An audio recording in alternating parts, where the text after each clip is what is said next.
Taffeta, written by Heather McNama and Nancy Nyman. Setup. Alex Donner's life is a mess. She's sinking in debt. Her coffeehouse job doesn't pay enough. And her relationship with girlfriend Kate, well, let's just say lesbian bed death is alive and well. So when Alex discovers her brother Brian, an uber-successful, self-professed ladies' man, in the shower with Kate, she's devastated.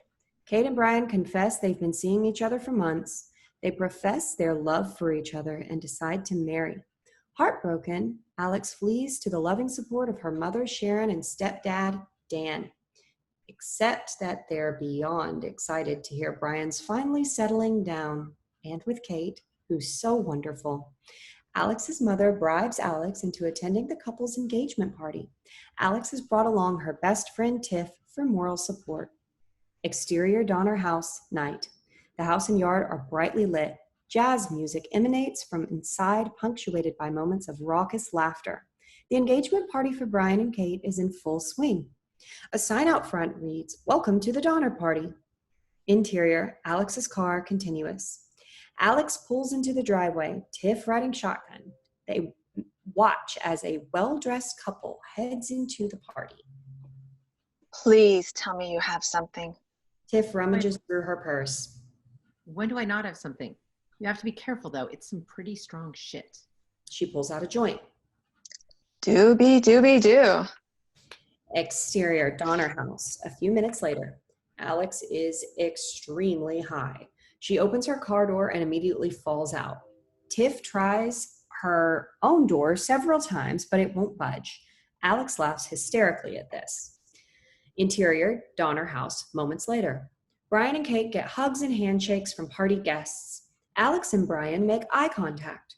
Alex dramatically looks away from him, then shields her eyes as she passes him. She spots Sharon across the room. Mom, I'm here. She waves wildly at Sharon, who gives a concerned wave back. Interior, Donner house, makeshift bar, moments later. Tiff gets 2 glasses of wine. Brian approaches. How's our girl? Seriously? How do you think she is? My whole life, I've been jealous of the relationship you guys have. My brother and I used to beat the shit out of each other, and now we don't even speak. Even so, we'd never do to each other what you did to her. She spots Alex chatting with some country club ladies, makes a beeline towards Alex. Have you gotten to know Kate? Oh, yes. She and I used to rub our private parts together, and now she and Brian do this. The ladies stare at her, dumbfounded. Such a kidder, this one. She pulls Alex away. What are you doing? Making small talk. What are you doing? Alex floats toward her sister, Grace, sitting on the stairs, plops down next to her. Why are you all by your lonesome, Gracie? Oh, because everyone at this party is super old, super lame, and super boring. They're approached by Claudia, 60s, large, odd. Alex, right? And you're Grace. Boom, I've met every single guest. I suffer from serious social anxiety. A party like this, pulsating pain in my head, veins popping out all over the place, diarrhea.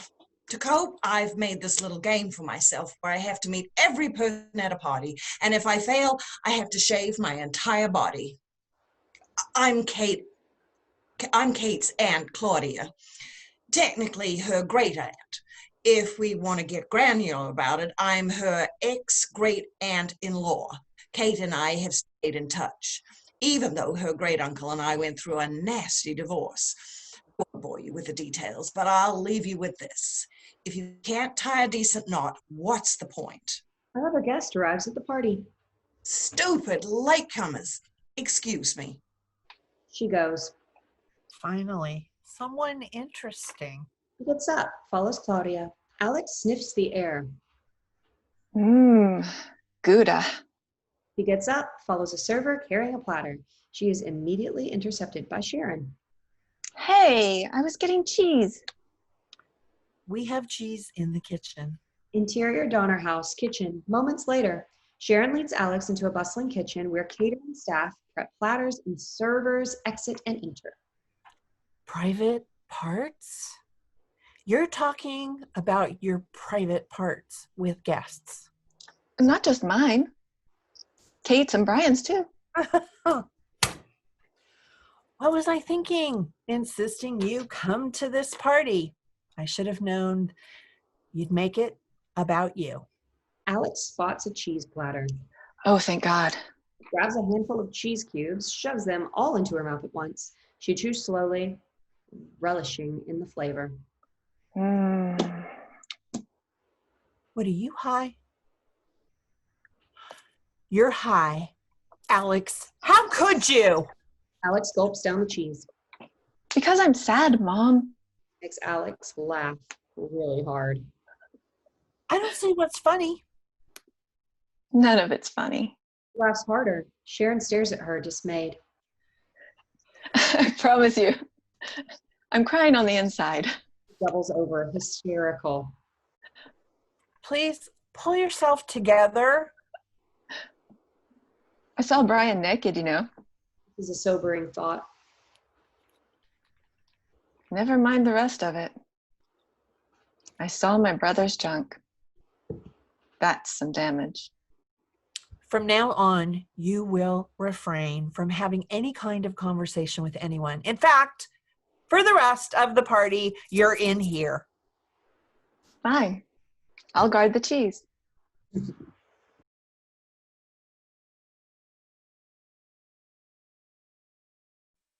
As You Wish by Suhashini Krishnan. Interior, LGBTQ Center, conference room day. A long conference table takes up most of the space in the room.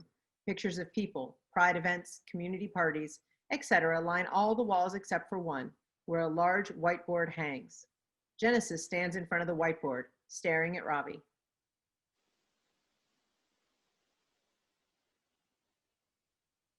Sorry. I'm sorry. Who are you and why are you here?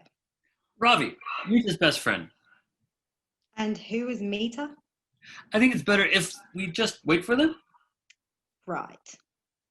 Mita and Kali breeze into the conference room.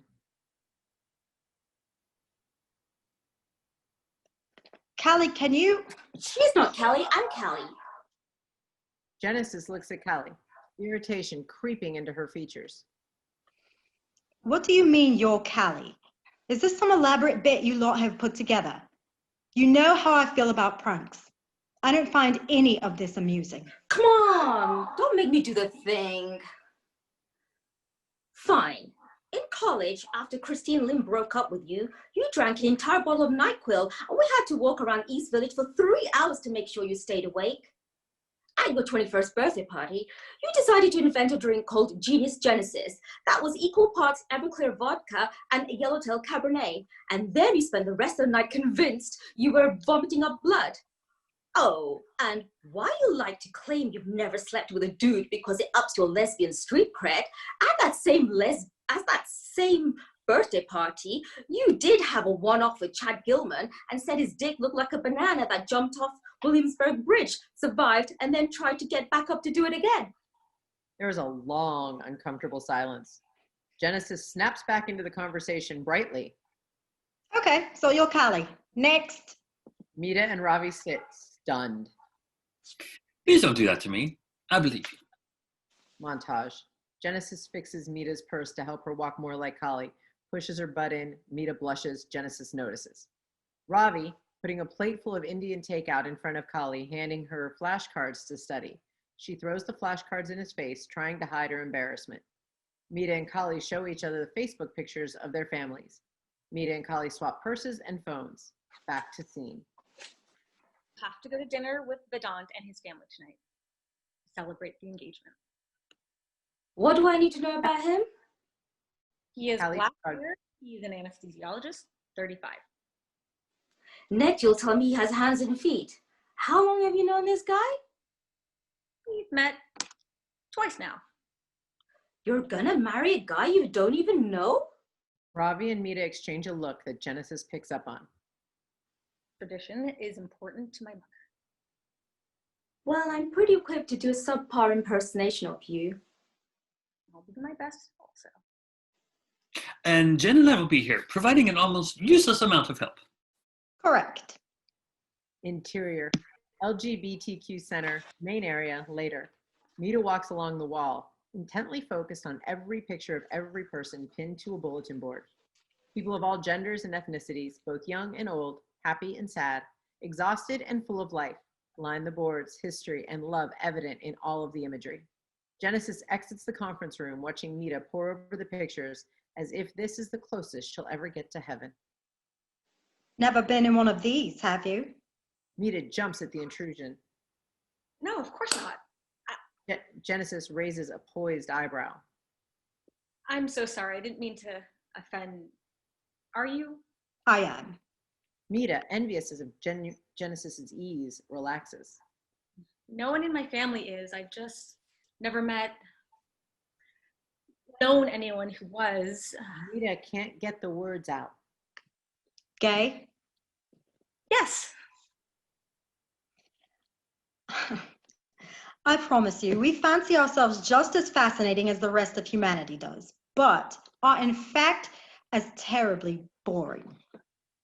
That sounds fun. Genesis watches Mita's gaze flit back to the pictures. Not to begin with, but eventually, yeah. Come on, let's go pick up the brat. Interior, Mita's bedroom, night. Kali stares at an open closet full of Indian clothing. I'm not wearing these. They're not optional. I haven't worn Indian clothing since I was a kid. How come? We need to find some other clothes. Kali brushes him off with a wave. We need to find some other clothes. And how do you plan on explaining to Auntie why her daughter's in combat boots? Kali has no response for this. If it helps, just tell yourself Mita's wearing it, not you. Right, I'm Mita. Mita wears Indian clothes, and it's totally normal and not weird and not appropriation. You know, it's not appropriation when you yourself are Indian, right? Like, you do know you're Indian, right? You did also grow up in Newton, right? Ravi nods, understanding. So you leaned all the way out to survive. Kali reaches into the closet, retrieving an outfit from the pile. And Mita leaned all the way in.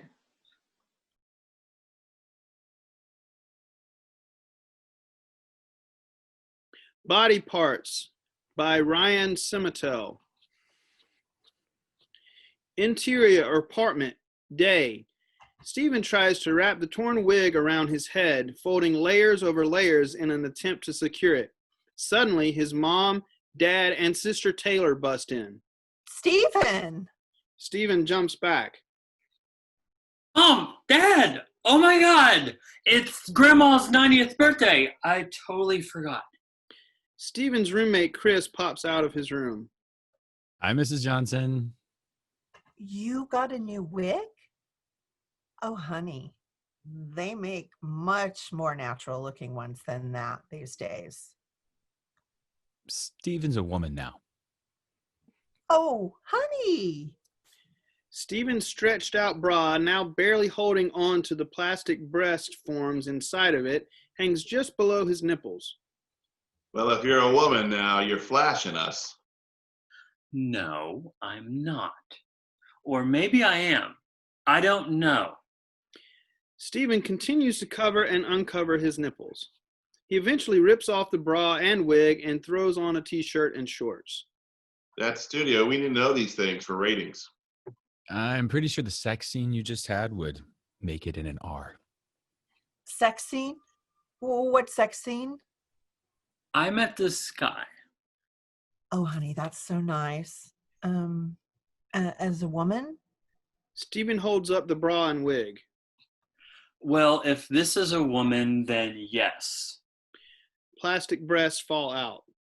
I don't think women can take off their boobs. Oh, I would love to be able to take mine off at night. I mean, can you imagine? Oh, the relief. Dixon likes boobs. Dixon? Who's Dixon? The sexy mechanic Stephen's been saying. Well, honey, don't do something just for a guy, okay? Are you thinking about getting boobs? So what if I did? We all do stuff for each other. We shower, right? Well, of course we do that. I seriously hope you're not thinking about giving up showering. No. Well, honey, if I were born flat. We're all born flat, Mom. I mean, if I grew up to be flat, I don't think I would get boobs. I was very attracted to your mom's boobs when we first met. Maybe you already are a woman. You're just really flat and have a big clit. Mom! Low-hanging ovaries. Mom. We're just trying to help. We just want you to be happy, okay? Are you happier with boobs? Everyone's happier with boobs. Taylor looks at her phone. Grandma's calling. We need to go. Just a sec. Stephen looks at all of his clothes. He sees his women's clothes. He sees his men's clothes. He hesitates. Just bring everything. We can figure it out if you're a woman in the car. Cut to interior-exterior family SUV day. Stephen, holding the men's clothes, sits in the back seat. Dad is driving and Mom is in the passenger seat holding the female clothes. Taylor is in the back seat with her arms folded. She turns to Stephen. You know, men and women are supposed to be equal, right? They're supposed to be treated exactly the same. Yes, honey. That's a very good point. So if they're supposed to be the same, then you shouldn't have to worry if you're one or the other. Well, honey, they're different, but treated the same. We don't drink out of separate water fountains, Mom. But we do have separate bathrooms. If you really think you need boobs and long hair or whatever to become a woman, Stephen, you're just reinforcing gender stereotypes. What a woman is supposed to look like. Taylor, dear. They pass a construction site with orange cones blocking off part of the road. If we were raised in a world where every woman wore, I don't know, an orange cone on their head, you'd just be sitting here wondering if you should wear an orange cone. What? It's social conditioning. Mom, imagine if we were living in a different society. Like if we were all raised during colonial times. You'd just be asking Stephen if he wants to wear a bonnet and churn butter. What are you talking about, honey? What is she talking about? Stephen, if you were on a desert island, would you even be thinking about this? What? Or what if you were blind? You wouldn't even know what a woman looks like. Taylor, honey, we're not blind. We're not on a desert island, and we don't need to churn butter anymore. You can just buy it at the grocery store, which reminds me, I need to stop by and get a birthday cake before dinner. Oh, pulled over there.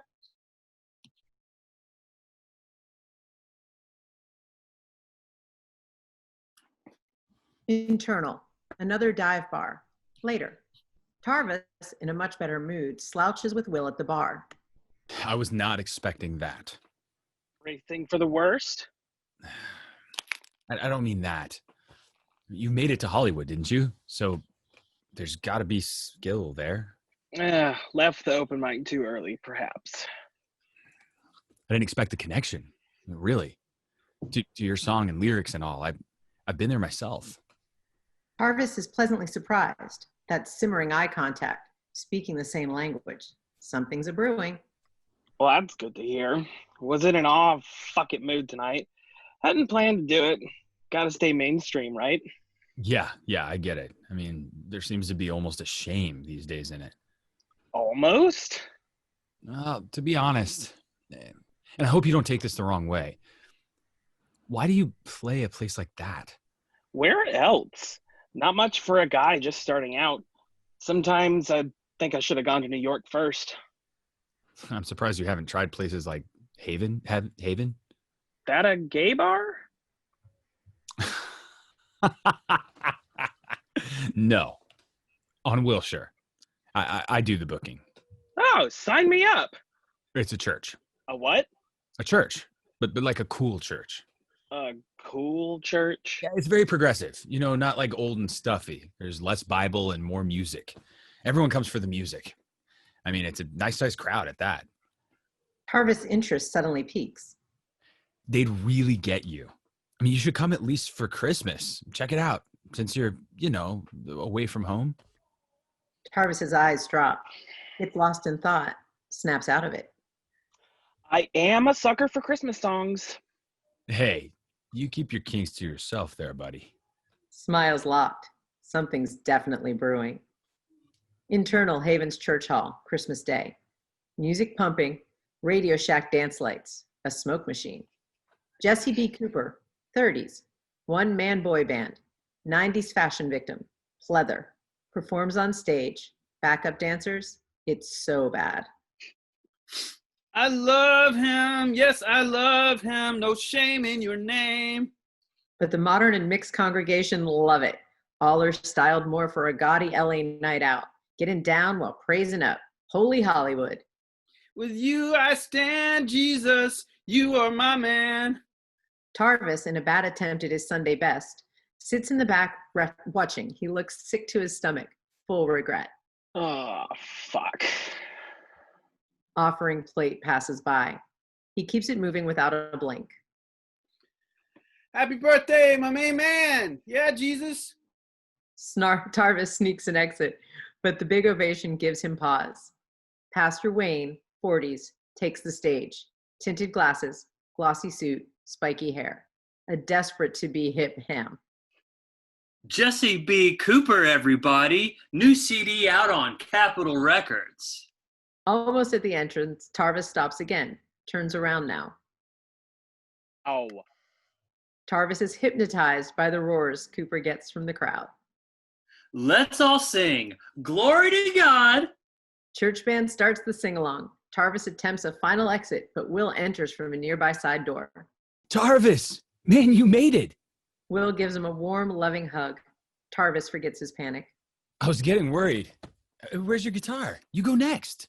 Say what? No, there's some miscommunication. Sure Some things misinterpreted. Okay, so just get up there. Will grabs Tarvis by the hand, rushes him towards the stage. Tarvis is in full panic now. Just came to check it out. I'm not wearing a clip-on tie. Look, you just have to do what you did Monday night, okay? No, not appropriate right now. It's not a Christian. Not a Christmas song. That's fine. Don't worry about it. Will stops and turns around, looks Tarvis right in the eyes. It's beautiful, Tarvis. Your song. Really? You're a rock star, man. You've got it. That spark, you know? Will's intense, dreamy eyes silence Tarvis's protest. Do more pop than rock, to be honest. A little bit of a dance. Spark? Really? Will drags Tarvis to the stage stairs. Denise, 20s, redhead, mousy, bitch face greets them. First handshake, bad eye contact. Acts like Secret Service in her headset. Gives a thumbs up to the pastor. Eagle has landed. Hi, Denise, assistant stage manager. Hi. And Will's fiance. They awkwardly kiss, like the word fiance is a bell and they've been conditioned to. Tarvis can't close his mouth. Wait, what? The sing-along is finishing up. Tarvis is shell-shocked. Will and Denise go to work prepping him, missing his protest. Really shouldn't. There's been a misinterpretation. It wasn't about what you think. I normally would never do a song like that in public. Please give a warm welcome to Tarvis. Got a last name? Tarvis. Just Tarvis. Absolutely not. I can't. Tarvis, everyone. Denise yanks Tarvis on stage, hands him guitar from another musician. Tarvis stares out at the very welcoming congregation, distracted from what he's supposed to do next. Applause dies to silence, reminding Tarvis he has to perform. He follows the cord of the smoke machine to a stage tech, holding a button, gestures him for more. Smoke hisses out onto the stage, a single cough from the quiet audience. Tarvis looks up at Jesus' tippy toes hanging above. So sorry, man. Internal, Bruce's house living room, night. Tarvis and Bruce, out of drag, celebrate Christmas with $2 chuck and Chinese takeout. Bruce is cracking up. So Jesus is on the cross. I'm under him. It's Christmas. And I'm basically singing, "Come on with your load already." A very special gay bukkake Christmas. If I wasn't going to hell already. I was trapped. Didn't have a choice. Figured if Will misinterpreted it, maybe they would too. And? Hands up to Jesus. Ate it up. Dancing and praising, praising and dancing. Jeez. Father John wouldn't even let me sway along to the organ. Said I did it inappropriately. I mean, yeah, probably gave a little bit of a hard sell. Bruce smooth rolls his shoulders, caught up in the thought. Tarvis isn't paying attention. How was I so off with Will? Was ready to become born again for that boy. Have to say though, the energy was out of this world. They're onto something. Yeah, that's a stage high. May the power of Liza compel you forever and ever. Amen. Don't fall for the dark side. A church is a church. They had decent stage lighting. Hey, then maybe you won't have to spend your rent money on high production values, which is about due, by the way. Tarvis withdraws to a sweet and sour chicken. Haven's on the enemy list. They fundraised for Proposition 22. I've already been down there protesting. Oh, well, I did invite them all to my next open mic, so... Seriously? What? I need people there. Trying to get my own time slot. You'll be in Palm Springs. For work? I know, but these people will show. You're tricking these people. I'm not. I'm just trying to get a crowd. Not changing who I am. They could take it or leave it once they're there. What's going to happen when these people realize they've been hoodwinked? You'll be just another shifty gay in their eyes. Yet confirmed. Gay or shifty. All this for a crowd? You gotta out of there clean, Tarvis. Don't press your luck. Tarvis's eyed the mirror disco star atop the Christmas tree.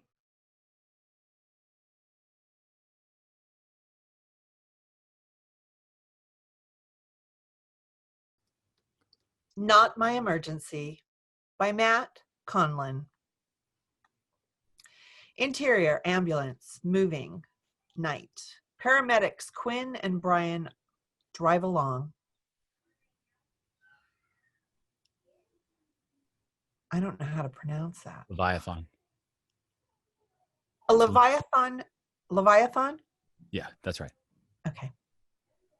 A Leviathan of a man appears in the middle of the street. Tires screech as Quinn launches forward. The rig comes to a stop and settles. Quinn's torso rests on top of the dash. I think I just pooped my left kidney. Yeah, it was definitely the left one. Outside the rig, the Leviathan. Thank you. Let me give a little space. The Leviathan is Barney, 36, a jolly guy in a safari vest. He runs around the front and approaches Brian's window. Glad I saw you guys. I'm Barney, the doula with this case. He shakes Brian's hand, climbs in through the window. As he sprawls over Brian, we see he is dripping wet. She's crowding, gentlemen. He finds Quinn's hand and forces a moist handshake. I can't help you right now. We've got our own emergency. What you do with Buttercup? Tell me now, Fezzik. This is an emergency. Delivery is imminent. A child is coming into this world. Don't doulas deliver the kid? Barney slides out the window, rings out his verse. We support and assist, but do not deliver. See you guys inside.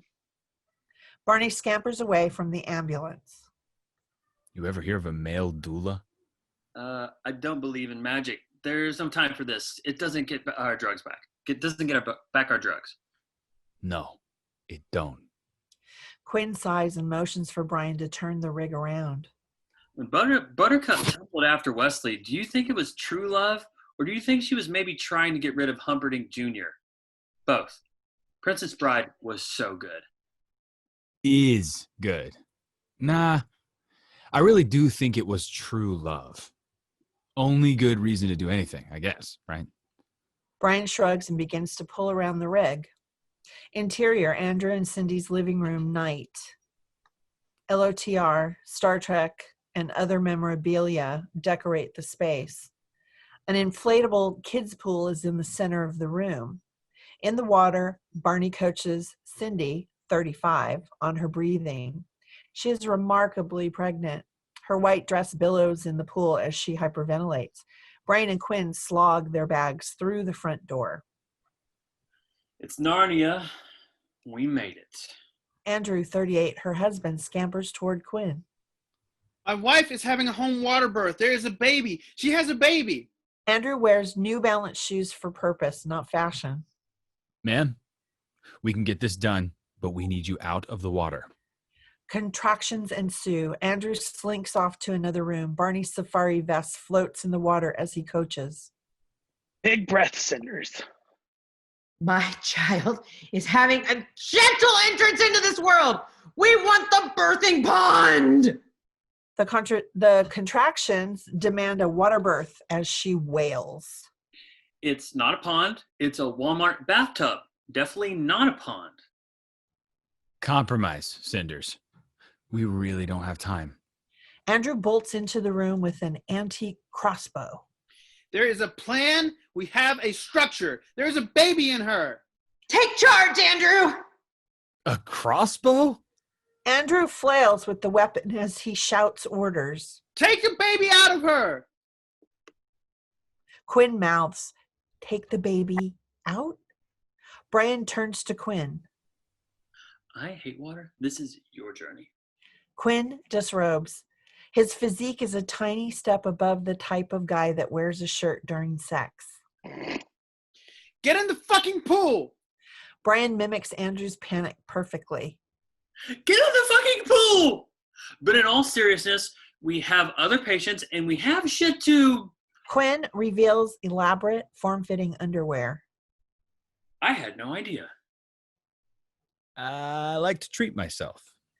Andrew drops to Cindy's side. The weapon is trained on Quinn. Quinn enters the water. With him, Barney and Cindy. It's pretty crowded in the kiddie pool.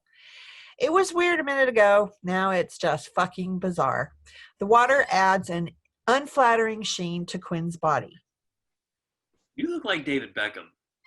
If he had wider hips and was smooth, your body needs soccer. Quinn gets on his knees in front of Cindy. Barney floats to the side and holds her hand. Quinn fends off Cindy's dress to find the birth canal. You borrow this dress from a sister wife? And there's the head. Gloves? Brian tosses him gloves. Wet hands hinder Quinn's effort to don the latex. Cindy, listen, I need you to focus. Okay, I can feel the head. Next time you push, we can get your baby out. Cindy starts speaking in tongues.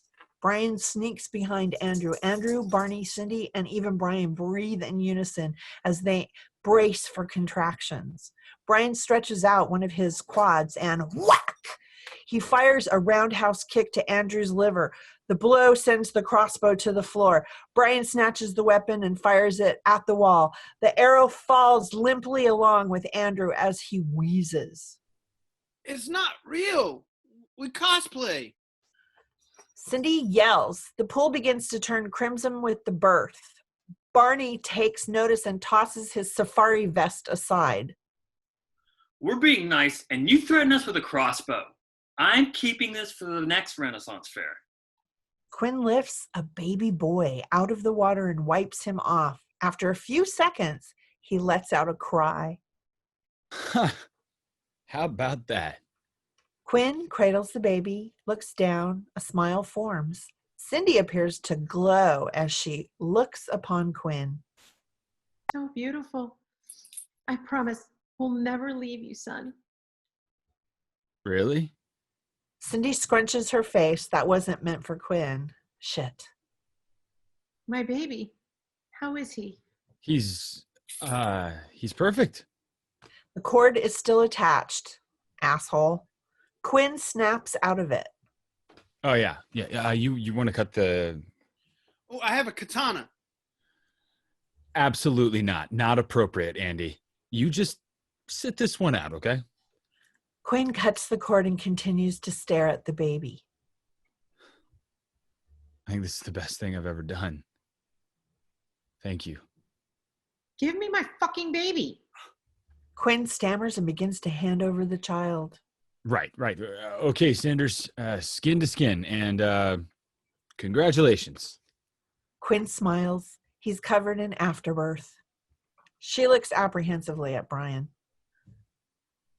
I looked straight into a man's asshole the other day.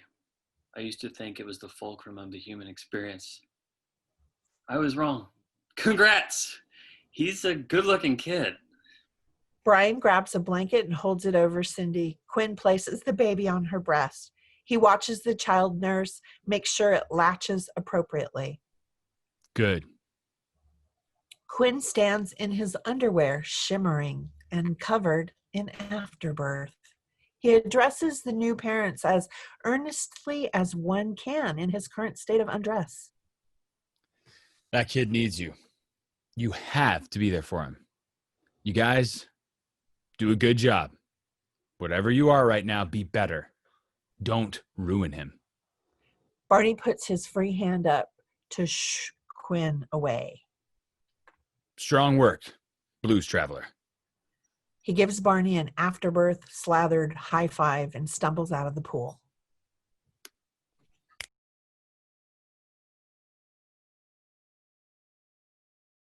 Iffy, written by Ahmed Siddiqui. Interior home, kitchen to mudroom, day. Samir opens the fridge, looks at the stuff, and walks away. He returns and looks in the fridge again. Soon he hears a car door close and finds Neil walking toward the house with a container. Karan slowly rises beside Samir. Who is this prick? Hey. Neil sees Samir and waves. Samir opens the door. Hey, Samir. Hey, Neil. What are you doing here?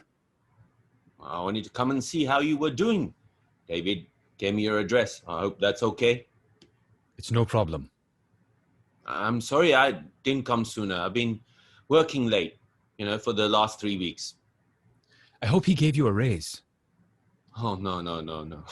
He said we're running lean, so now isn't the best time. Right. Do you want to come in? I can't stay. He said I had to get back before lunch ends, but I wanted to bring you this. Neil hands him the container. The hell is this shit? It's the turkey spaghetti recipe. I know you're fasting, but you can have it for iftari, Oh, Sarah's not vegan. He is. No, she'll love it. Thank you, Neil. You're looking fit too, man.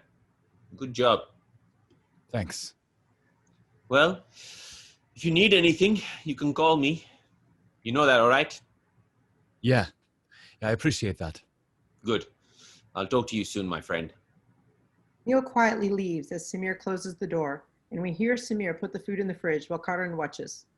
What an asshole. Shut up. Samir returns to the mudroom. You're soft, inside and out. And you are a prick. Oh, I'm the prick? He plays the scene of Samir talking shit about Neil on his screen. Samir, disgusted by the playback, goes to the backyard. Exterior, backyard day. Karan follows Samir as he gets ready to exercise. We notice Neil in the background. Contemplate unfinished business. So am I still the prick? Yeah, you're always the prick. It's not very nice. Neil walks towards Samir in the background. Hey, Samir. This nerd again. Everything all right? No, I didn't want to do this. Not when you're fasting, but I know you won't call me to hang out, and I want to know why. Of course I will, Neil. This boy doesn't even call his mommy and daddy. Good luck, Nelly. Neil knows it's bullshit. Why didn't you want me to be your friend? I'm always nice to you. Neil, we are friends. Our office is small. I know what you told David. Neil gets the courage to say what he came here to say. Neil, You're a mean girl. You know that? When I saw you, I was so happy that I could finally be friends with someone I work with. Someone who understands me. What a baby. I'm sorry. You have something to be sorry for. What's wrong with me? I eat American food. I watch the same TV shows. But you didn't even try hard to be my friend. Is it because I'm Hindu? No, man. I'm not like that. Then why didn't you want to be my friend? You're going to tell him, or do you want me to? Samir holds back, but knows he needs to be honest. I was embarrassed to be seen with you, Neil. Oh, bravo to you. Why? Because I don't feel normal like this. I don't feel normal anywhere. I'm not desi enough for my people, but I'll never really be from here either. If people saw me with you, then, you know, I know what. I didn't want them to think lesser of me. Whether you're Sam or Samir, or I'm Neil or Neil Garev, our names and this... Neil points at his skin. It doesn't matter. What matters is this. He points at his heart, then back and forth between the two. I think he loves you. It's the connections we make, the friendships. The words sink in. You're right, man. I am so sorry. Good. So you can understand my English. You had that too, huh? Small office, my friend. Even still? Yes. Because friends forgive. I appreciate that. Thank you.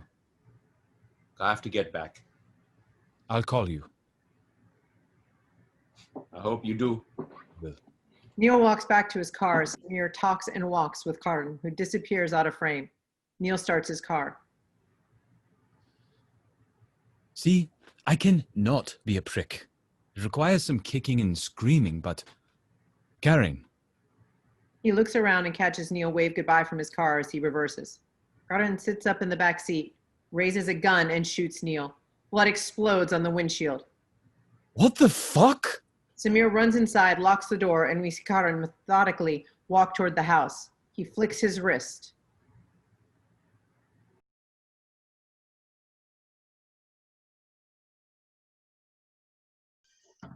Best Laid Plans. Written by Kelly Anelons and Megan Anelons. Nashville Film Festival table read scene. Interior, OBGYN's office, day. Virginia sits on an exam table in a paper Johnny. She wrinkles her nose at the posters of the dissected female form. Each poster is a more detailed close-up of vaginas. April stands against the wall aggressively, turning magazine pages. Snap, snap, snap. Virginia flounders in the silence. I said I was sorry. Snap, snap, snap. Honestly, I don't see the harm. You jacked my father like he was an unattended Lexus. I was grieving. So was I. Demurely, respectfully. Snap, snap, snap. This really isn't necessary. You should have taken the pill. I don't even know what it was. It was 20 milligrams of don't humiliate your only child at her father's funeral. They've reached an impasse. Sunny, Dr. Pisani, 50s, pokes her head in. How are we doing in here? Dr. Pisani, this is my mother. She's having a breakdown. Dr. Pisani looks to Virginia, sitting calmly on the table. Right now? My daughter is overreacting. Dr. Pisani looks to calm and control April. Right now. Mom and daughter erupt in a verbal volley. Pisani struggles to keep track of who's saying what. Your father ruined things by dying. Why must you always accuse me of having something? I'm fine. Don't they? One shoe. It was one shoe, and your father hated those shoes. A hood ornament. Pisani bangs her reflex hammer against the metal Sharpie bin. Neutral corners, ladies. I'm very sorry for your loss, both of you. Now, aside from the kidnapping, any other symptoms? She isn't sleeping and she's forgetting things. What have I forgotten? See? This is absurd. I'm going home. Virginia hops off and grabs her clothes. She flashes them her granny panty-clad bottom. Mom! Virginia spins and covers herself. April, would you excuse us? April looks to Virginia. Virginia nods toward the door. This better not be genetic. April leaves the room. Please, sit. Virginia perches on the table, still clutching her things.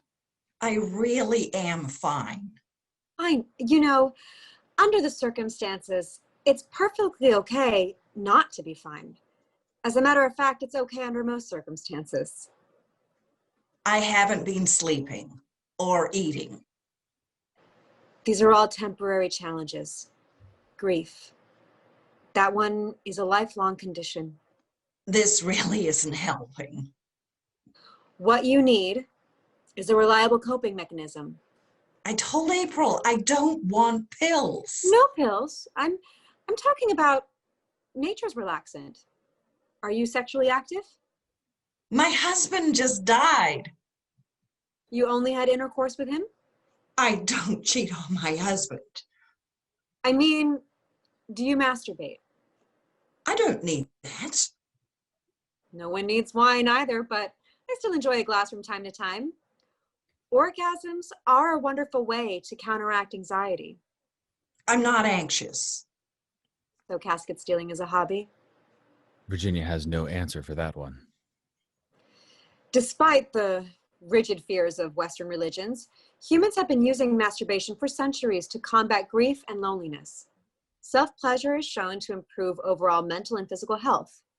At your age, I would highly encourage you to try it at least once a week. I don't want to. For women over 60, regular masturbation also prevents vaginal dryness, which can lead to yeast infections and atropic vaginitis. Virginia perks up. Atropic what?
After the Jump, written by Marquette Jones. Exterior, Forever Hollywood Cemetery night. Michelle and Phoenix slow the motorcycle to a stop in front of a wrought iron gate. Michelle removes her helmet, runs her hands through her bobbed hair. Phoenix runs over to the gate and scales the gate effortlessly. Michelle's jaw drops at the sight, realizing she will never be able to do what Phoenix just did. At that moment, the gate swings open and Phoenix wakes her in. Michelle enters, slowly, hesitantly. Wait for it. The cemetery is packed with people watching the movie. Michelle stops short. This is not what she expected. Phoenix leads the way through the massive cemetery. As we get closer to their destination, we hear the sounds from a PA system. It sounds like a movie is playing. Yep, told ya. From a distance, we see a giant screen, and on it is a scene playing from the movie Friday. Phoenix and Michelle stop and perch on a hefty box of a grave. Michelle nods, taking it all in. Phoenix whips out a blunt and sparks it. She puffs and then gives it to Michelle, who waves it away. Not your speed? No, ma'am. Michelle pulls out a vape pen. This is, though. She takes a drag and offers it to Phoenix. Phoenix tries it. Now this is some shit I could get into. She inhales deeply and hands it back. Wait, I've done something you haven't done? Yes. Michelle takes her time with the vape pen this time, enjoying it. You know I'm driving, so I really shouldn't do too much. What's the difference? Death by boredom or death by fiery motorcycle crash? Michelle continues taking a toke and considers this. Death by boredom is worse, hands down. I wouldn't want to take you with me, though. She hands it back. You're so responsible, even in the middle of a suicidal depressive episode. That's good shit. Quick puff. She waves it in front of Michelle. You hereby have my permission. Go wild, counselor. Bring on the flames. Phoenix laughs. Michelle laughs too. So right now, I'm thinking you shouldn't do it. Do what? Jump. You really like giving your opinion about stuff, huh? Phoenix shrugs. Michelle passes it back. Phoenix takes it. She inspects the device yet again. How many tokes does this thing hold? A lot. Nice. It's just, people would kill for your spot, right? I mean, you're a little uptight and all, but you kind of cute, smart. What degree you end up with won't change that. The movie Friday continues to play in the background. Hold up. Kinda. And low-key cocky. I forgot that shit. You did. Phoenix twirls the vape pen around like a regular pencil, fully engrossed in amusing herself while Michelle slips into one of her moods. There's a video. Video? Of everything. Everything? Michelle nods. Every fucking thing my mom should never see. You a Kim K star too? Bitch, what? Hidden talents like a motherfucker. It spread so fast. Before I knew it, I was that girl. Not the straight A's girl or the role model girl, just the girl in the video. Phoenix casually tags the tombstone under them with her Sharpie as she talks. Way I see it, you just expanded your career options. How many views you get? A few thousand? She hands the marker to Michelle, but she declines, annoyed. Try a couple million. Phoenix whistles, then claps. Damn, sis, that's what's up. I would not expect you to get it at all. I did not plan to be internet famous. Then why did you make the video? You knew it was there, right? I just wanted to try something different. Sounds like mission accomplished. Can I see it? I can't with you. I really cannot. I get that a lot. But for real though, let me see what you working with.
Angel of Rain, written by Lawrence Kennon.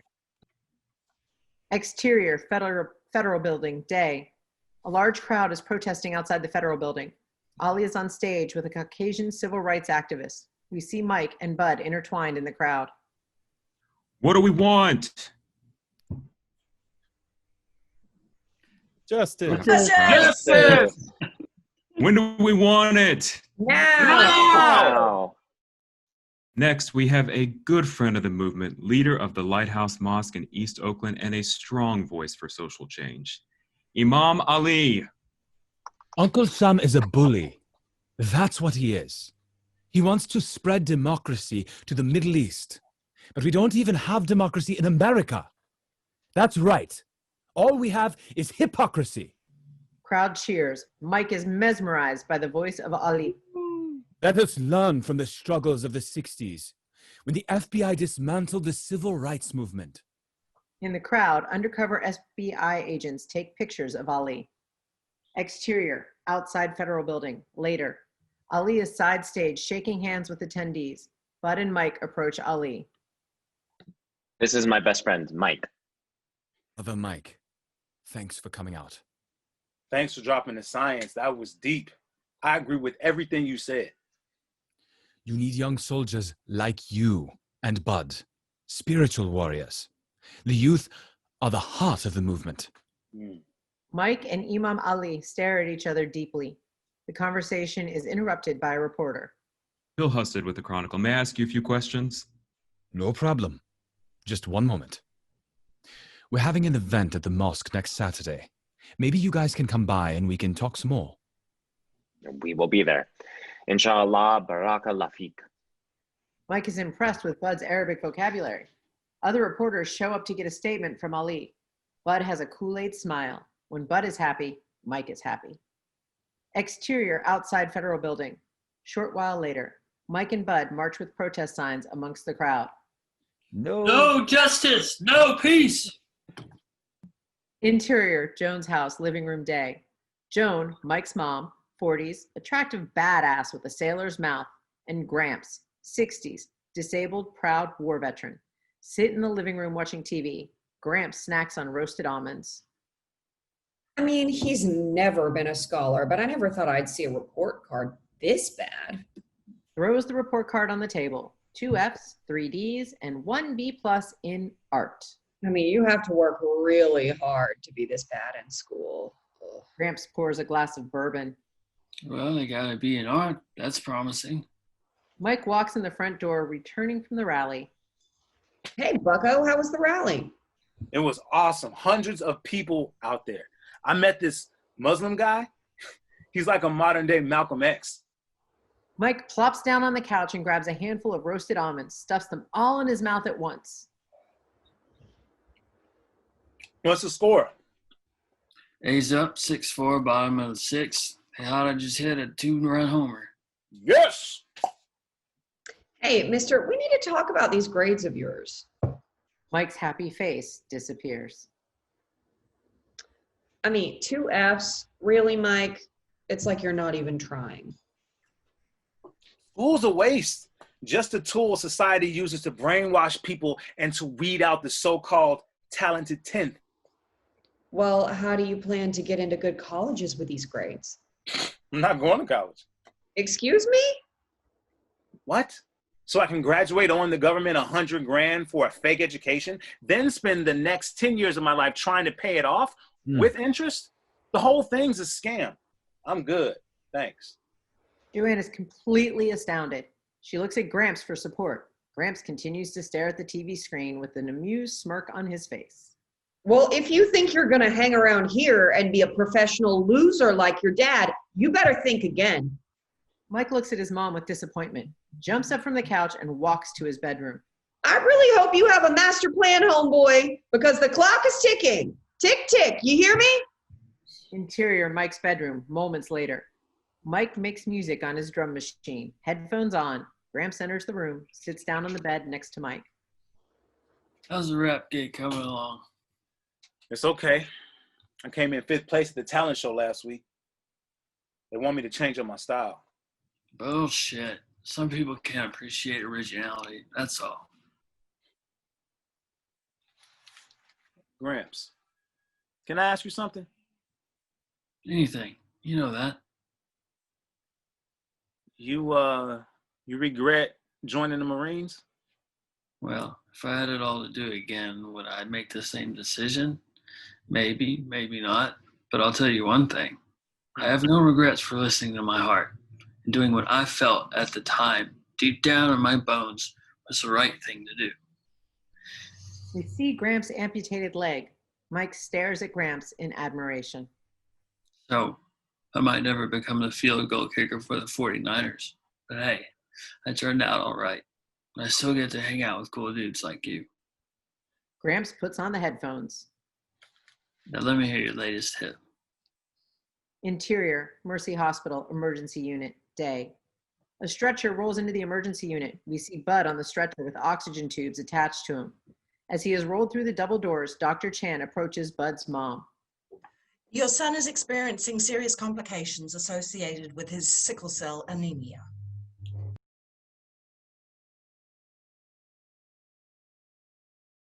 Riding Shotgun by Navi, Ayvaci.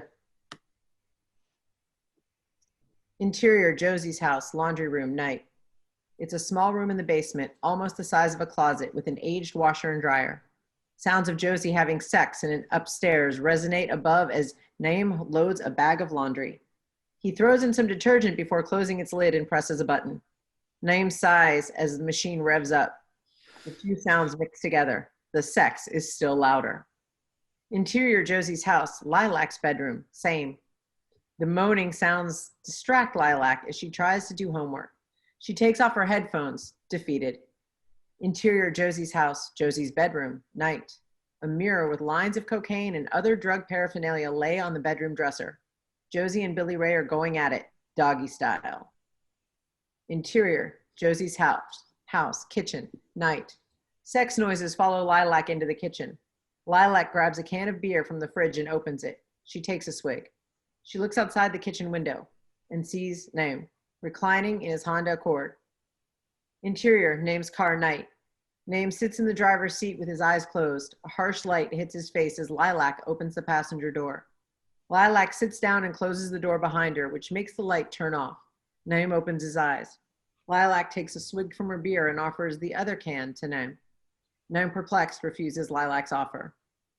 Suit yourself. Lilac takes another swig. Remind me, how old are you? A lady never reveals her age. But I ain't a fucking lady, so 16.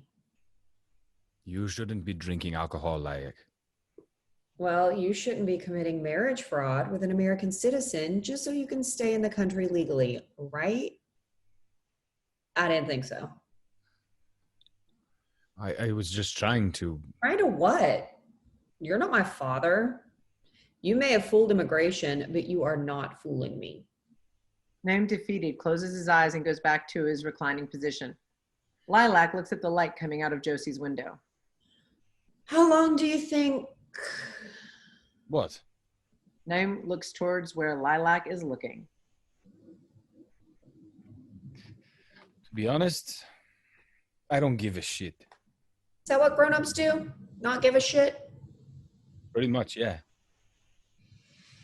Couldn't you have just not given a shit in your own country?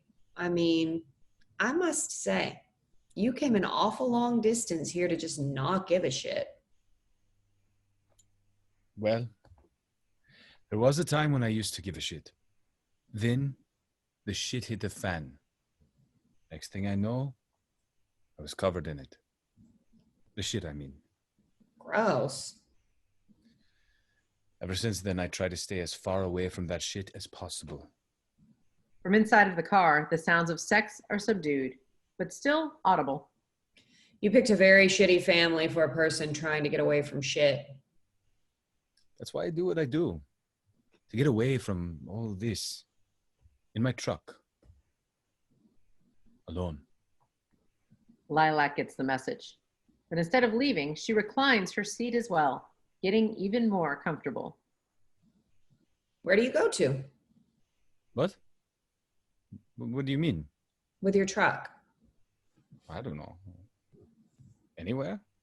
Everywhere? You been to Mexico? No, So not everywhere. I guess not. What's the furthest you've been away from here? I don't know. Chicago, maybe. I've been to Pittsburgh. How was that? Lovely city. Shitty traffic. Not as bad as Istanbul. I'm going to Seattle in a few days, though. Lilac's eyes light up. Seattle, like Washington, Seattle? As opposed to... Can I come with you? What do you think? Why not? I don't know. Maybe because you're a 16-year-old girl? So? Lilac, your counselor called me. She said you need to keep up with your homework. I thought you didn't give a shit. The two continue to wait in the car.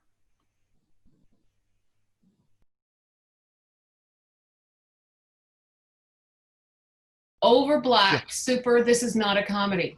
Interior car, night. A tidy and intimate hatchback with a glowing Uber sign shining through the front windshield. Outside New York City. In the driver's seat is Andrew Johnson, no relationship to the 17th president. A young black man, late 20s, of a diplomatic disposition. Someone who always thinks before he speaks. In the back is Atticus Hamwich, a middle-aged man, early 50s, with a chondroplastic dwarfism. He's dressed in a plain black v-neck and discount store jeans. Unkempt facial hair and a prominent belly bulge reveal an authentic apathy for his appearance rather than any coordinated effort to dress down. Atticus removes his phone from his pocket to take a look at something. The bright screen illuminates the entire car, but especially his face. He puts the device away and takes a long glance at Andrew, clearly wanting to say something but unsure of how to say it. Atticus reverts his eyes and nervously inspects his wallet. Andrew looks towards his rearview mirror to check in on his passenger before returning his focus to the road ahead. Another round of missed eye contact and another. And at the brink of becoming pretentious silent film. Andrew?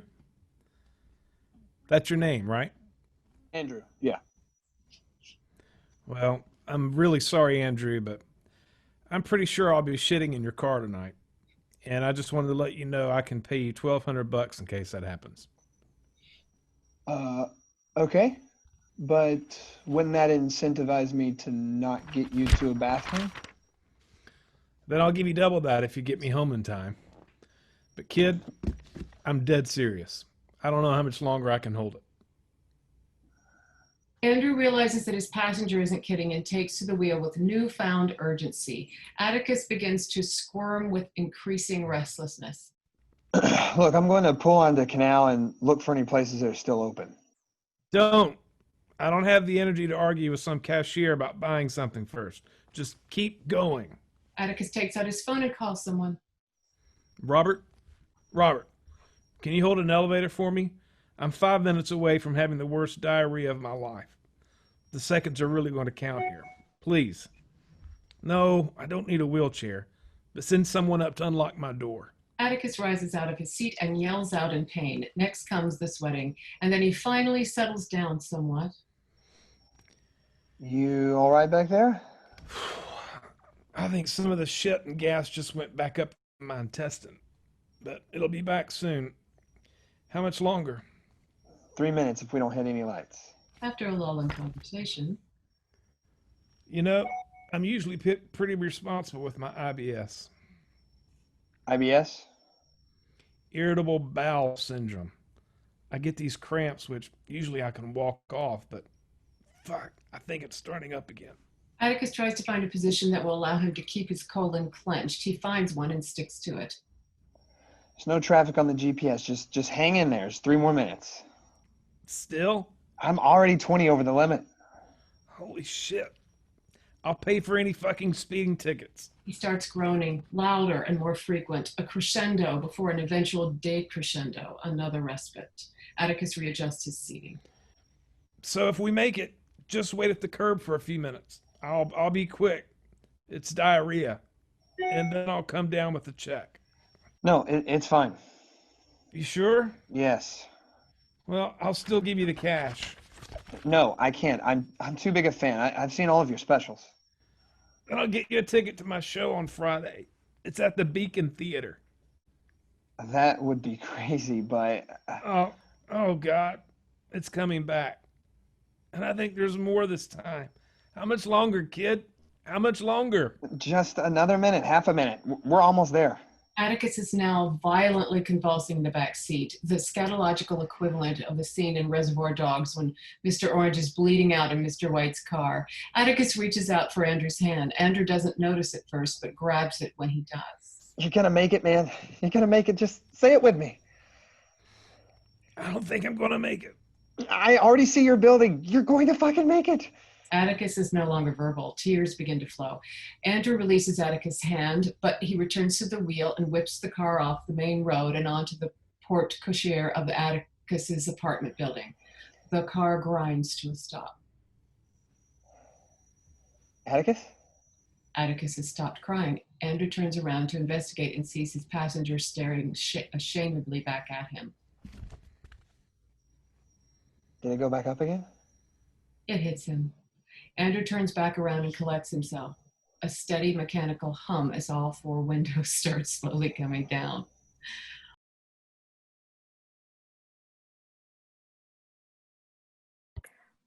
On Time by Xavier Burgin. So you were drinking a lot too? This question stops Renee. No, but I'm trying to get my baby back just like Kelly. I hope you do. Renee ponders this new morsel of information. Interior, Michael's home, night. Celine walks out of the room, date ready. The entire family whoops and hollers. Celine twirls, showing off her full outfit. Jay, 17, Celine's date, holding a bouquet of flowers, is smushed between two big, burly cousins. One of them has a vice grip on the back of Jay's neck. Exterior, Michael's home, same. Michael lectures the two teenagers one last time.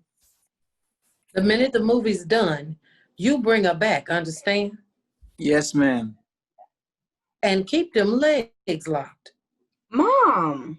Don't mind me. I ain't that old. I know how them little boys act. Kelly watches the whole debacle from the porch. Renee takes a swig of beer as she sits down beside her. You know, I've never seen you drink. It's not really my thing anymore. I'd like to know why. Kelly clocks this subtle judgment. It don't matter. You can't pull me into your life and expect me not to ask questions. Kelly immediately gets out of her seat and goes inside. Kelly! Kelly! Michelle watches them both. Renee follows Kelly into the living room. Kelly pushes through her family. She grabs her purse and pulls out a pack of cigarettes. I want to help. You can't. I'm just trying to be a good friend. Then stop pushing me. Kelly's outburst catches the attention of everyone in the room. Kelly looks around like a cornered animal. She makes a break for the back of the house. Backyard. Kelly bursts out of the patio door. She lights a cigarette. Renee comes out a few moments later. Can we do this intervention another day?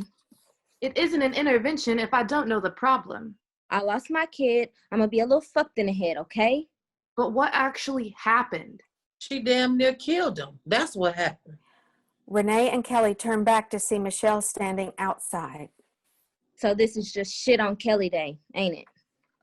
You reeked of booze that night. Don't do this right now. You still drove knowing how messed up you were. Just shut the hell up.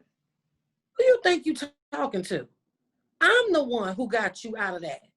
I'm the only one who did the right thing. That's what you fucking tell yourself? I lost Elijah because of you. I'm living on a shitty little couch because of you. You did that to yourself. You didn't have to call the cops. I didn't. What the fuck did you think was going to happen when you called CPS? You thought they was going to walk in all happy and shit, give me a fucking hug and say, oh, don't worry, just don't do it again? They bring the fucking cops with them. Kelly, that's enough. Kelly directs her ire toward Renee. And here you go, sticking your nose in the shit that don't got nothing to do with you. You got the answers for everyone but yourself. Stay the fuck out of this. Then back to Michelle. And you're a stupid piece of shit. Don't you talk to me like that. What you gonna do? Bash my head in again? You had it coming. Fuck you. Fuck this family and fuck your little redemption tour. When I get Elijah back, I'll make sure you never see him again. When? You're never gonna get that boy back. And you know it. This jab hits. Kalina, I didn't mean that. Save it.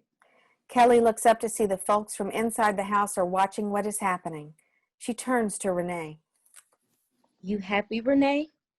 Yeah, I've got my shit. But what about you? Sitting up here pretending like you got it all together, judging my ass while you living out your fucking car. Renee winces. Kelly isn't holding back. She gets all the way up in Renee's face, almost laughing. Miss Little High and Mighty, trying to save everybody else when you can't even save your own daughter. You a fraud-ass bitch. Kelly spits on the ground near Renee, then storms off into the night. Renee doesn't move, still paralyzed from the truth Kelly shot her in the face. Interior, minivan, night. Renee opens up the minivan and slides into the back. A voicemail plays. She can't hear it, but we can.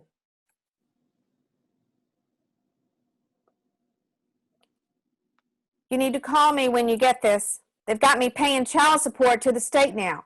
I want this out of my hair. I can give you money to fix this. Don't act all stuck up about it. Let me take care of this so I can be done with it. Renee grabs a cover and lays there. To herself, she sings. Cece, my little Cece, come along and play with me. Cece, you can always be anything that you want to be. Cece, my little Cece, we are one big family. Interior, Edelman's Children's Court, conference room, day. Renee drops a bomb. I want to move up my hearing. Renee's demand comes as a surprise. Who's Laura? Renee, I can't recommend that. Why? I'm getting an apartment. I got promoted. I haven't missed a single counseling session. I'm doing everything the court asked. You're getting an apartment. You don't have one. You got promoted with no pay raise, and have you seen your car? Imani can't live in that. It's better than being in that foster home. Renee, what do you have against those people? I don't know them, okay? What if they're hurting Imani and she's just too scared to say it? They're handpicked by the state. So were the people that took me in. The two women share a silent moment. Renee, what did your foster parents do? Renee sidesteps Laura's question. Help me get Imani back now, or don't help me at all. Laura relents. Interior, courtroom, day. Judge Ray McCullough lifts up a stack of papers. He fiddles with his glasses while Attorney O'Hara questions her witness. Officer Belzer.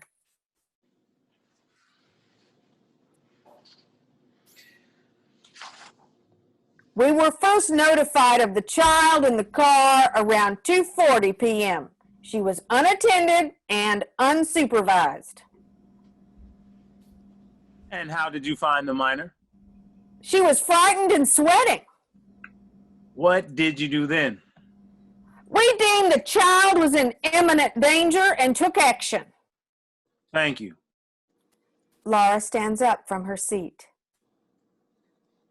Officer Belzer, was the air conditioner on or off when you found the minor? No air conditioner, only the fan. All right. Did you notice any bruises or marks on the minor?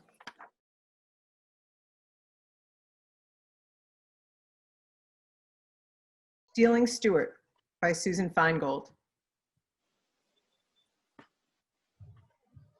Interior Jenna's living dining room, day. Michael, Jenna, Naomi, and Shuva walk out of the basement into the living room. Frank sits in his easy chair pointing at a true-life cop show on TV. On TV, an African-American teenage boy paces inside of a police interrogation room. See that boy? They're about to charge him with capital murder. You know what he done? Murdered somebody? Drove his cousin to the quickie store. That's what he done. Stayed in the car the whole damn time. Thought cuz was gonna thought cuz was gonna shoplift a 6-pack. Stupid teenager stuff. This must be a Texas episode. Didn't know cuz had a gun or that he was gonna shoot someone. But they're about to charge that boy with capital murder anyway. That's not fair. In Texas, they don't just throw the book at you. They tape a brick to the book and aim it at your head. Here he goes now. Law's not fair anywhere, but it's the worst in Texas. Don't get all worked up, Frank. I can at least try to keep this family out of trouble with the law here, but you're never gonna settle, but you're never setting foot in Texas. Promise me that, son. Yes, Dad, I promise. Michael rolls his eyes. Yes, Dad, I promise I'll never go to Texas. There goes his big dreams of Texas A&M. Michael shoots Shiva some side-eye. You girls shouldn't go neither. Shiva, it's even bad for white folks.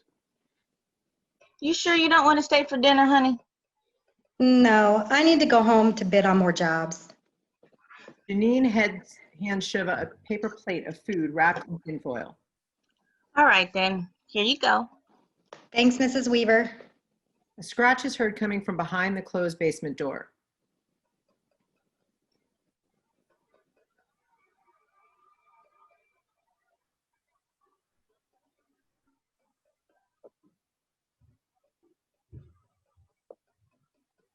Please, can we let the dog in?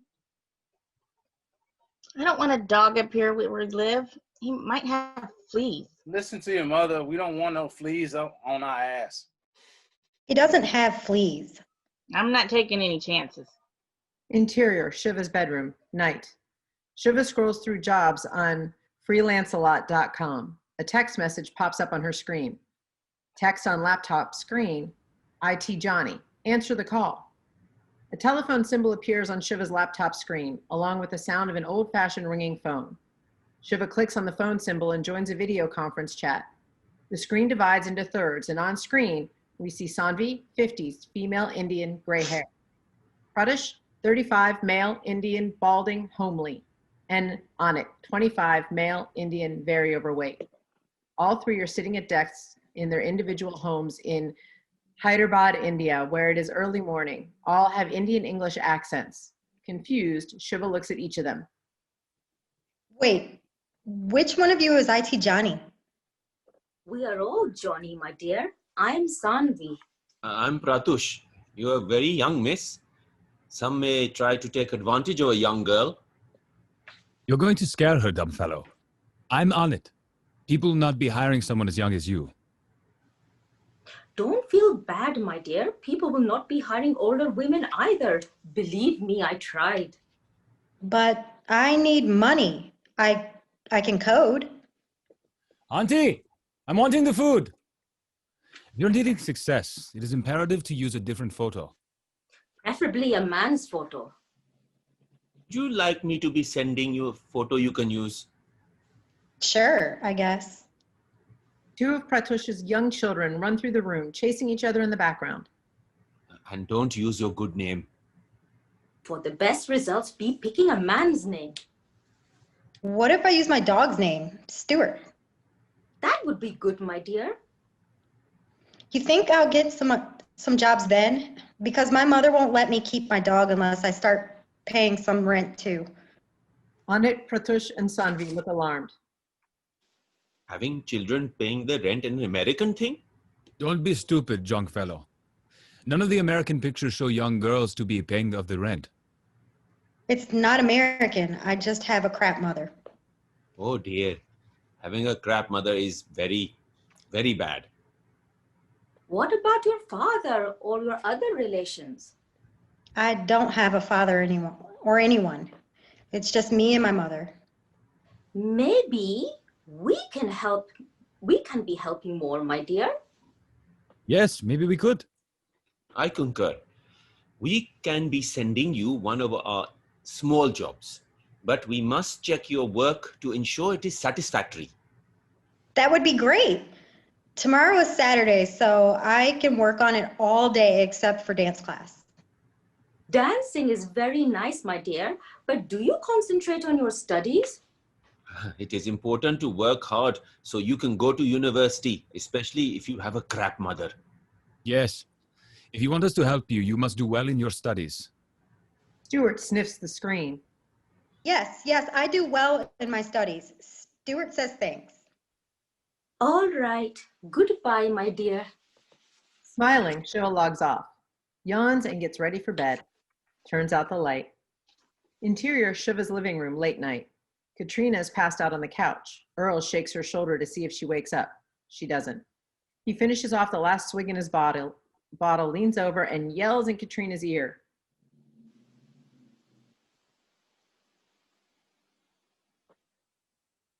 Katrina! No response. Earl gets up and stumbles toward Shiva's room. Interior Shiva's bedroom, continuous. Shiva is asleep. Her doorknob turns. The door opens. Earl creeps into Shiva's room, walks towards the bed. Earl pulls Shiva's blanket off and looks her up and down. He leans over, covers her mouth with his left hand. Her eyes pop open and grabs the bottom of her long t-shirt with his right hand so that he can pull it up. Seemingly out of nowhere, Stewart springs up on the bed and bites Earl on the right arm. Hard. Oh, shit! Shocked, Earl reels back and almost falls, takes a quick look at Stewart, who is ferociously growling, and flees from the room. Wide awake, Shiva runs to close and lock the door. Using all her might, she pushes her dresser in front of the door as a barricade. Shaking, she sits down on her bed, hugs Stewart. Still on high alert, Stewart stares at the door. We hear a long, low growl. Interior Miss Lily's dance studio day. Saturday dance class is already well in progress. I can't believe Stewart bit him.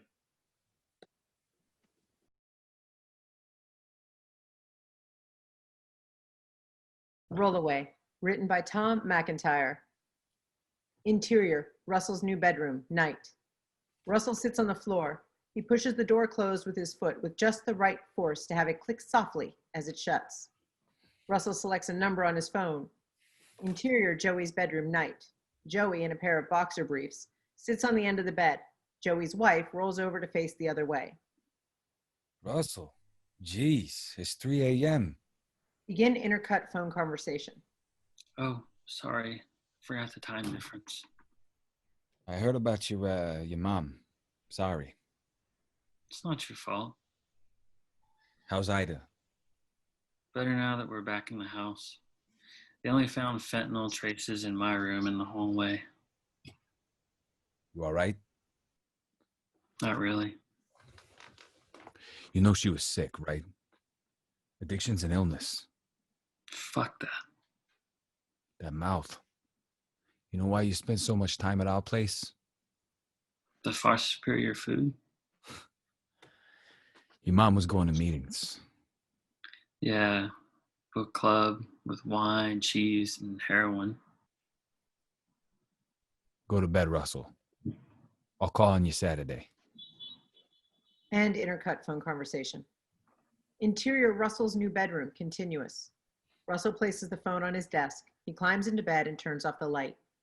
He turns the light back on. Interior, Russell's new bedroom, continuous flashback. Slow-mo flashback to contents of pink envelopes spilling onto the floor. Several small photographs. One was a baby, a mom and a baby. End flashback. Interior, Grand Ida's art studio, day. Russell is bent over the sewing machine. Ida comes up the stairs, but he doesn't hear her come in. She carries a tablet computer. Ida studies sketches taped to the wall, several rows of images connected with tape or drawn red lines. Jonna in the emergency vehicle lights, Dillard falling backwards as his gun fires, Doris grabbing Russell's hands, Ida with the painting above Russell's bed, and many others. Russell is startled when he notices Ida in the room. Sorry, I didn't mean to scare you. Russell shrugs and turns toward her. I heard back from the detective. They did take pictures of the contents of Doris's envelope before destroying them. Ida turns on the tablet and hands it to him. Russell swipes from one photo to another. On the screen are images of a happy mother, young Doris, and a baby on a blanket at the beach. A toddler dressed like a unicorn carrying a plastic pumpkin. A young man in a uniform. Russell zooms in to get a better look. And a letter in a staccato hand.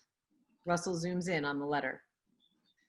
Russell, I've always thought you were the one thing of value I had in the world. Giving birth to you made me feel like the most powerful person. It was what drove me to focus only on moments because none could measure up to seeing you for the very first time. I had no patience for the day-to-day business of living, and I suspect you don't either. Cut to interior hotel room night. Doris, dressed in a skirt and black brassiere, sits at a small desk writing on pink stationery. There are a pink envelope and several photographs on the desk. A mirror above the desk reveals Raj, 30s, handsome, fit and mostly naked, approaching. He puts his arms around Doris's shoulders. Love letter? Something like that. Still going out tonight? Doris nods, pries his grip loose from her shoulder. To see him, I can make you stay. Doris stares at him in the mirror. The last two men who tried that are dead. Raj backs away. Doris continues writing. I'm glad you found a place with my mother. Anyway, my dear son, I hope we find what I could not. Doris signs the letter. Love, Doris. Cut to interior Grand Ida's art studio day. Russell puts the tablet down. He wipes tears from his eyes as he turns to face Ida. I don't understand. Ida puts a hand on Russell's upper arm. He puts his hand over hers. Russell steps back away from her. He exits down the stairs. Cut to interior hotel room night. Doris rereads the letter and places it in the pink envelope. She adds some cash, some photos. She crosses to the bathroom and closes the door behind her. Raj looks from the pink envelope to the bathroom door and back. He approaches the desk with a small plasticine envelope of white powder in his hand.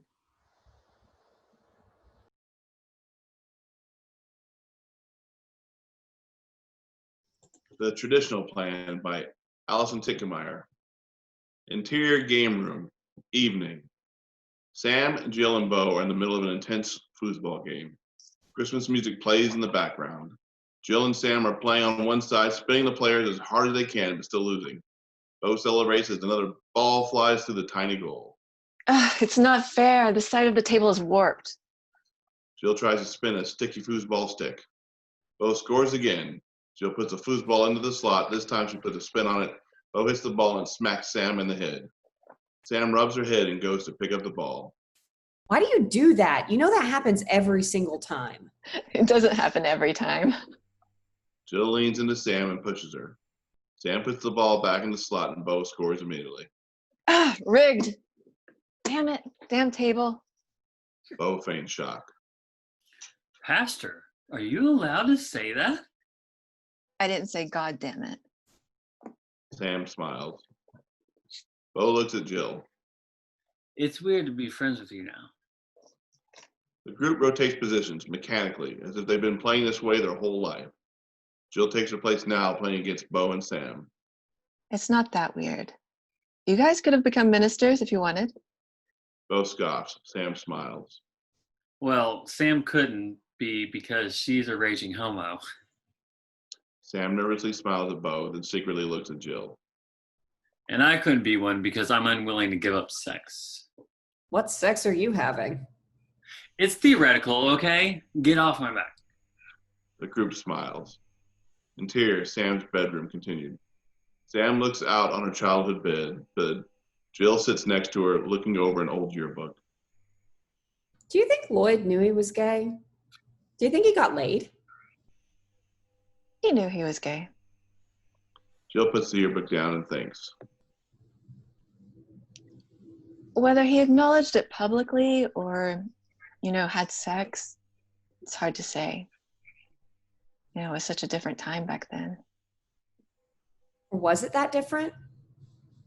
Sometimes I thought, he knew I was gay too. Just looking in his eyes. I don't know. I hope he got laid. Is that stupid? As handsome as he was as an old man, I mean, I hope he got laid a lot. Sam sits up. God's sacred gift. Sam sits shoulder to shoulder with Jill. I hope he did too. Is that your opinion as an individual or as a UMC minister?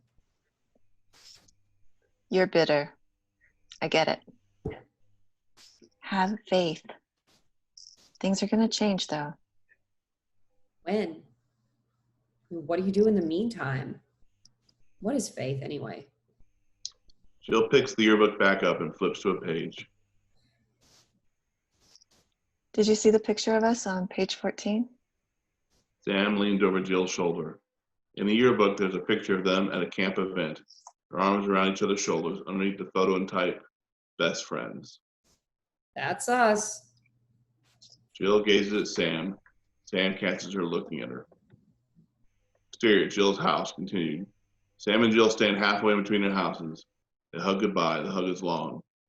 While they hold each other close, Jill kisses Sam on the cheek, close to her mouth again. Before Jill pulls away, Sam kisses her quick on her mouth. Jill smiles, her face still close to Sam's. Easy. Sam nods. Jill looks around. She smiles uneasy at Sam. Sam looks unsure. Sorry. Jill sighs. She gives Sam a quick peck on the lips before pressing her head to Sam's. She checks again to see if anyone is looking. Jill and Sam exchange another quick kiss. Jill walks off to her house. Interior, bar, night. Continued. In contrast to the empty night, the bar is full of people and loud music. Sam quickly moves to the bar, gliding through people who welcome her in. She walks up to Dave.